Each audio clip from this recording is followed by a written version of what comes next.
रवीश कुमार जी, हरियाणा से। श्री हरिवंश महाराज जी, शास्त्रों में कहा गया है कि अंतःमति सो गति। कृपया महाराज जी ये स्पष्ट करने की कृपा करें कि अंतःमति का वास्तविक निर्णय किस आधार पर होता है। क्या वह केवल मृत्यु के अंतिम क्षण के तत्काल चित्त विचार से तय होती है या फिर जीवन भर की साधना, नाम जप और अंतःकरण में बने संस्कारों से? सही बात तो पूछो तो जीवन भर की साधना का जो परिणाम है वो फाइनल अंत में मिलता है। ऐसा नहीं कि जीवन भर विषय भोगता रहा, पापाचरण करता रहा, अंत में वो राधा बोल देगा या राम बोल देगा, ऐसा नहीं है।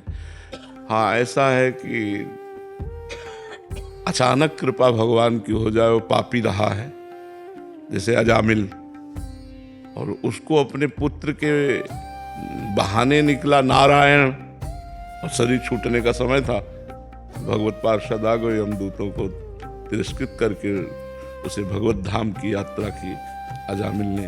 बकाया ऐसा सिद्धांत नहीं है। सिद्धांत ये है कि जो जीवन भर भजन करता है, भगवान का चिंतन करता है, यदि वो अंतिम समय भगवान का चिंतन नहीं कर पाता, बेहोश कोमा में चला गया, अब वो भगवत चिंतन करने लायक है नहीं, तो उस समय फिर भगवान उसके अंदर चिंतन देते हैं, क्योंकि सिद्धांत है, अंतःमति सो गति।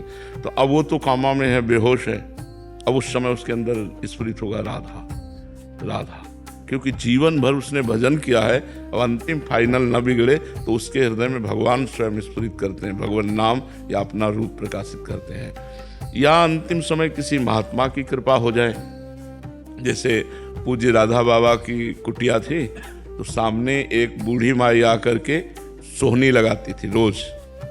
तो उठते बैठते कभी बाबा की दृष्टि चली जाती थी, कई वर्ष से वो सोहनी लगा रही थी नियम पूर्वक। फिर 2-3 दिन नहीं आई तो बाबा ने पूछा कि वो माता जी जो आती थी वो नहीं है। ऐसा ना समझे कि संतों की दृष्टि नहीं रहती, बाबा कभी बोले नहीं, कुछ कहा नहीं, लेकिन दृष्टि में तो बोले माता जी नहीं। बोले महाराज वो तो बहुत बीमार 2-3 दिन से थी, हमें लगता है उनका शरीर पूरा हो जाएगा। बोले अरे शरीर पूरा हो जाएगा, चलो हमें ले चलो, कहाँ है माता जी? और ले गए तो वो पड़ी ही थी बेहोश स्थिति में। ऐसे जाकर माथे पे हाथ रखा और कहा माता जी कुछ दिखाई दे रहा है? बोले हाँ, राधा माधव खड़े हुए हैं, मुस्कुरा रहे हैं और कह रहे हैं चलो हमारे साथ। बाबा उठे और चल दिए और माता जी का शरीर पूरा हो गया।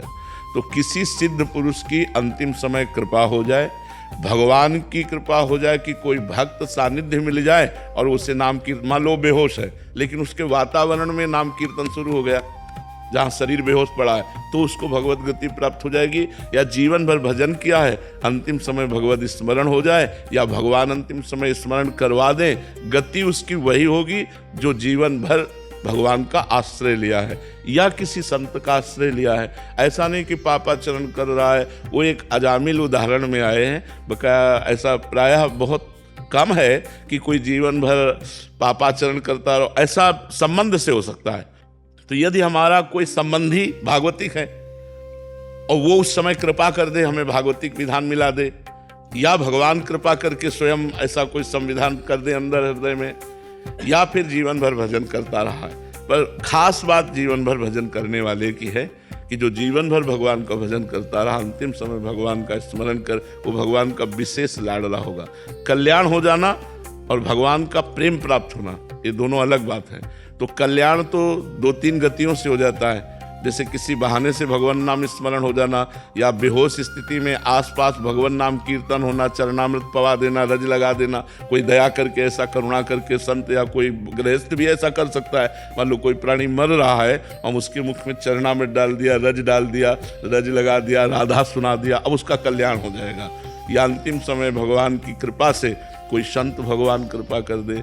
ये भगवान वैसे प्रेम और विशेष कृपा उसी पर करते हैं जो जीवन भर भजन करता रहा, वो भगवान की भी दिव्य लीला में सम्मिलित हो जाएगा। कल्याण होना एक अलग बात है, कल्याण तो इतने में भी हो जाएगा इन घटनाओं से। लेकिन अंतिम समय प्रायः जो जीवन भर भजन नहीं करते उनको ऐसा मांगलिक संयोग नहीं मिलता, ऐसा मंगलमय संयोग नहीं मिलता। पर कृपालु भगवान कब किस पर कृपा कर दे ये भी नहीं कहा जा सकता। भगवान कृपालु हैं, कब किस पर कृपा कर दे। कौ जीवन भर पापाचरण करता रहा और अंत में संत समागम हो जाए, अंत में भगवान का स्मरण आ जाए, घबरा कर भगवान को पुकार पड़े अंत में, तो बात बन जाएगी। तो फाइनल में तो जैसी मति होती वैसी ही गति होती है। अब मति भगवान की प्रेरणा, संत प्रेरणा, भक्त प्रेरणा, संयोग इनके द्वारा बनती है या पूरे जीवन भर भजन करता रहा उनके द्वारा बनती है, इसका निर्णय भगवान ही कर सकते हैं।